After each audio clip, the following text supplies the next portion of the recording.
Pirando Amigo orgulhosamente apresenta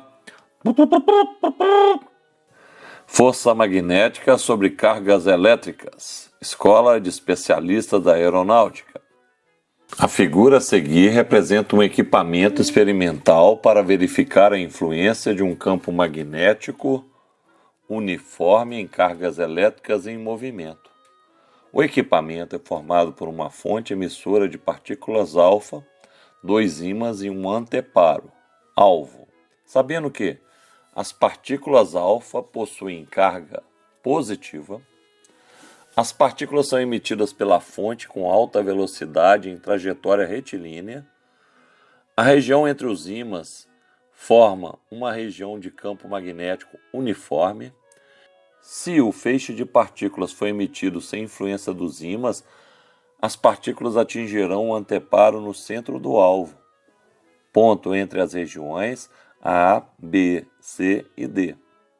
Considerando que as partículas alfa estão sujeitas apenas à força magnética sobre as cargas elétricas em movimento, pode-se concluir corretamente que após passarem pela região de campo magnético uniforme, as partículas atingirão o alvo na região.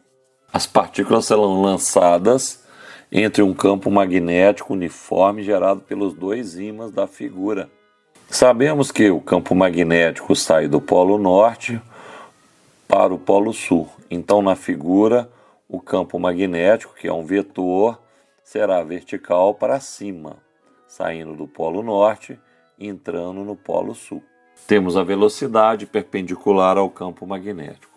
A força magnética é dada por carga elétrica vezes velocidade vezes campo magnético vezes o seno do ângulo entre o campo magnético e a velocidade.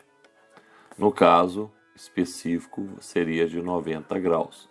Ou seja, a força magnética depende da carga, da velocidade e do campo magnético, já que o seno de 90 é 1. Uma observação interessante: a força magnética sempre será perpendicular à velocidade.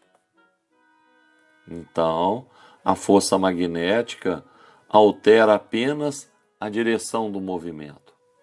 Quando eu tenho uma força perpendicular, a velocidade é o agente físico que mostra para onde o objeto se desloca, e a força, supondo que ela seja nessa direção e sentido, é perpendicular. Então, essa força não é capaz de alterar o módulo da velocidade. A força magnética apenas altera a direção, que nesse caso do desenho aqui seria assim. Ok. Para determinar o sentido do campo magnético, eu utilizo a regra do tapa. Os dedos indicam o sentido do campo magnético, o polegar indica o sentido da velocidade, e aí eu vou dar um tapa, ou com a palma da mão, ou com as costas da mão. Se a carga que eu joguei for positiva, o tapa é com a palma da mão, no caso estaria saindo da tela. Se a carga for negativa, o tapa é com as costas da mão, no caso estaria entrando na tela.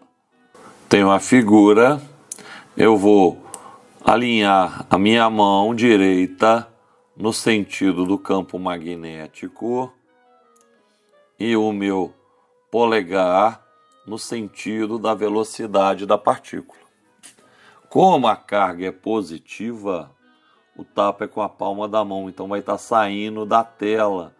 Então, como a força magnética muda apenas a direção do movimento, antes ela ia atingir o centro do alvo, como o tapa vai ser para cá, ela vai atingir o ponto C.